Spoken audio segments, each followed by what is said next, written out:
آدھی رات تک گانے بجانے میں مشغول رہتے ہیں۔ حدیث پاک میں آتا ہے، قرآن کریم میں ہے کہ درختوں کے پتے بھی اللہ کا نام لیتے ہیں، پتھروں کے کنکر بھی اللہ کا نام لیتے ہیں، زمین آسمان کے درمیان میں سمندر کا قطرہ قطرہ اللہ کا نام لیتا ہے، دریا کا قطرہ قطرہ اپنے اللہ کو یاد کرتا ہے۔ اللہ کے ذکر سے اور نماز جیسے عظیم کام سے صرف انسان ہی غافل ہے۔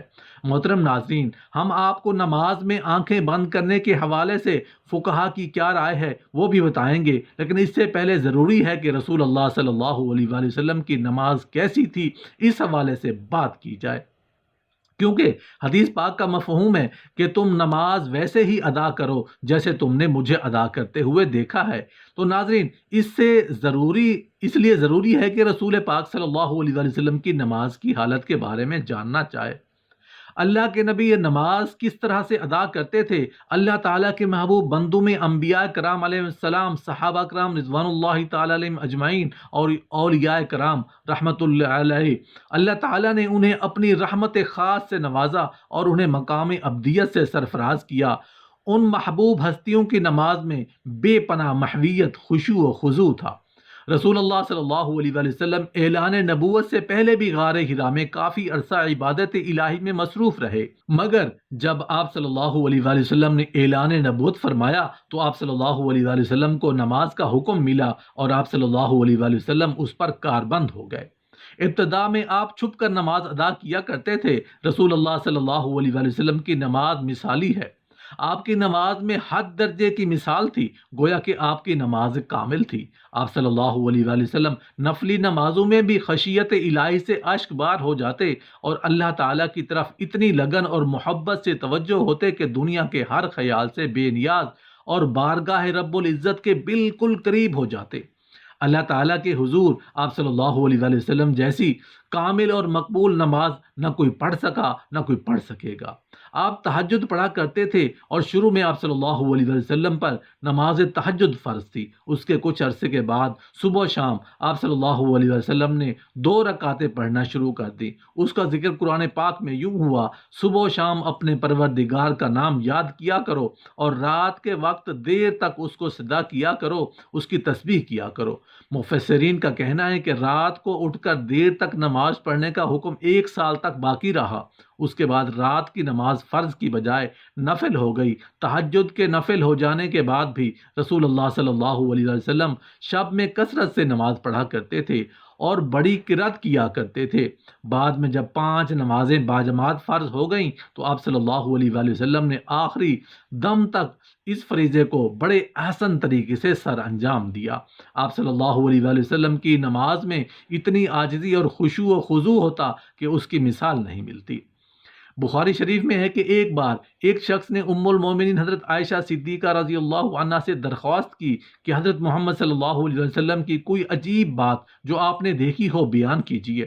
حضرت عائشہ صدیقہ رضی اللہ عنہا نے فرمایا، رسول اللہ صلی اللہ علیہ وسلم کی کون سی بات عجیب نہ تھی، سبھی باتیں عجیب تھیں۔ چنانچہ ایک شب کا واقعہ ہے کہ رسول اللہ صلی اللہ علیہ وسلم میرے پاس تشریف لائے اور لیٹ گئے، پھر فرمایا مجھے چھوڑ دو، میں اپنے رب کی عبادت کروں گا۔ یہ فرما کر نماز کے لیے کھڑے ہو گئے اور رونا شروع کر دیا، یہاں تک کہ آنسو بہہ کر سینہ مبارک تک آ گئے۔ پھر رکوع کیا اور رکوع میں بھی اس طرح روتے رہے کہ پھر سجدے میں اس طرح روتے رہے۔ اس کے بعد سجدے میں سر اٹھایا تو اس وقت بھی روتے رہے، یہاں تک کہ حضرت بلال رضی اللہ عنہ نے آ کر فجر کی نماز کے لیے آواز دی۔ میں نے عرض کیا، یا رسول اللہ صلی اللہ علیہ وسلم اس قدر روتے ہیں حالانکہ آپ معصوم ہیں؟ رسول اللہ صلی اللہ علیہ وسلم نے فرمایا، کیا میں شکر گزار بندہ نہ بنوں؟ محترم ناظرین، آپ صلی اللہ علیہ وآلہ وسلم نے نماز کے لیے بہت سی تکالیف بھی برداشت کی۔ بخاری شریف میں ہے کہ ایک دن آپ صلی اللہ علیہ وآلہ وسلم حرم شریف میں نماز پڑھ رہے تھے اور قریش بیٹھے مذاق کر رہے تھے۔ ابو جہل نے کہا، کاش اس وقت کوئی جاتا اور اونٹ کی اوجھڑی نجاست سمیت اٹھا لاتا اور محمد صلی اللہ علیہ وآلہ وسلم جب سجدے میں جاتے تو وہ ان کی گردن پر ڈال دیتا۔ چنانچہ عقبہ نے ابو جہل کی خواہش کے مطابق ایک بڑے اونٹ کی اوجڑی لا کر آپ صلی اللہ علیہ وآلہ وسلم پر ڈال دی اور آپ کو سخت تکلیف اٹھانا پڑی۔ مسلم شریف میں حضرت حذیفہ رضی اللہ عنہ سے مروی ہے کہ ایک رات مجھ کو رسول اللہ صلی اللہ علیہ وآلہ وسلم کے ساتھ نماز پڑھنے کا اتفاق ہوا۔ رسول اللہ صلی اللہ علیہ وآلہ وسلم نے سورہ بقرہ شروع کی۔ میں نے سمجھا آپ 100 آیتوں تک پڑھیں گے، لیکن جب آپ اس کو پڑھ کر آگے بڑھے تو میں نے دل میں کہا شاید آپ پوری صورت ایک ہی رکعت میں ختم کرنا چاہتے ہیں۔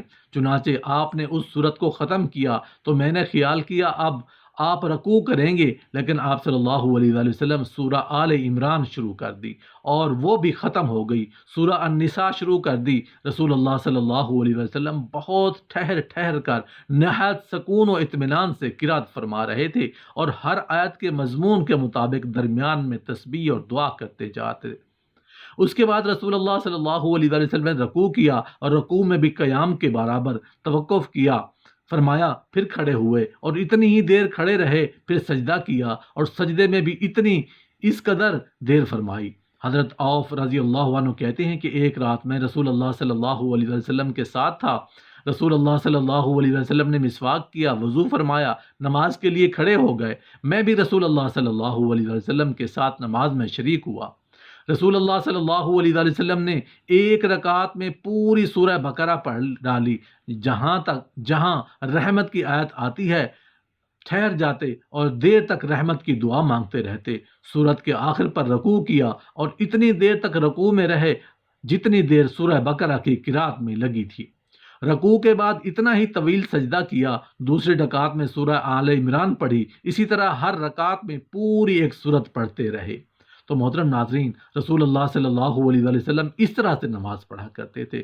کیا ہم نے کبھی غور کیا ہم کس طرح سے نماز ادا کرتے ہیں؟ کیا ہماری نماز میں کوئی ایک سورت مکمل پڑھی جاتی ہے؟ اپنے گریبان میں جھانک کر دیکھیں، پھر آپ کو پتہ چلے گا کہ امت محمدی میں پیدا ہونا خوش قسمتی تو ہے، لیکن کیا ہم نے ان کے طور طریقوں کو فالو کیا ہے یا نہیں؟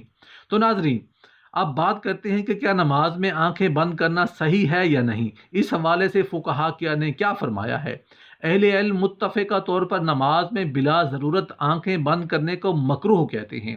چنانچہ الروز کے مؤلف نے صراحت کے ساتھ یہ لکھا ہے کہ یہ یہودیوں کا عمل ہے۔ اسی طرح تحفۃ الملوک کے مؤلف نے بھی اس کے مکروہ ہونے کی صراحت کی ہے، لیکن انہوں نے کسی قسم کی ضرورت ہونے یا نہ ہونے کا ذکر نہیں کیا۔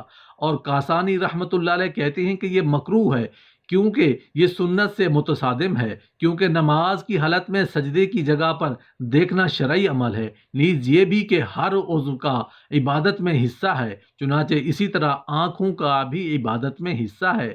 مراقی الفلاح کے مؤلف نے نماز کے دوران آنکھیں بند کرنے کو مکروہ کہا ہے، تاہم کہیں مصلحت کا تقاضا ہو تو جائز ہے۔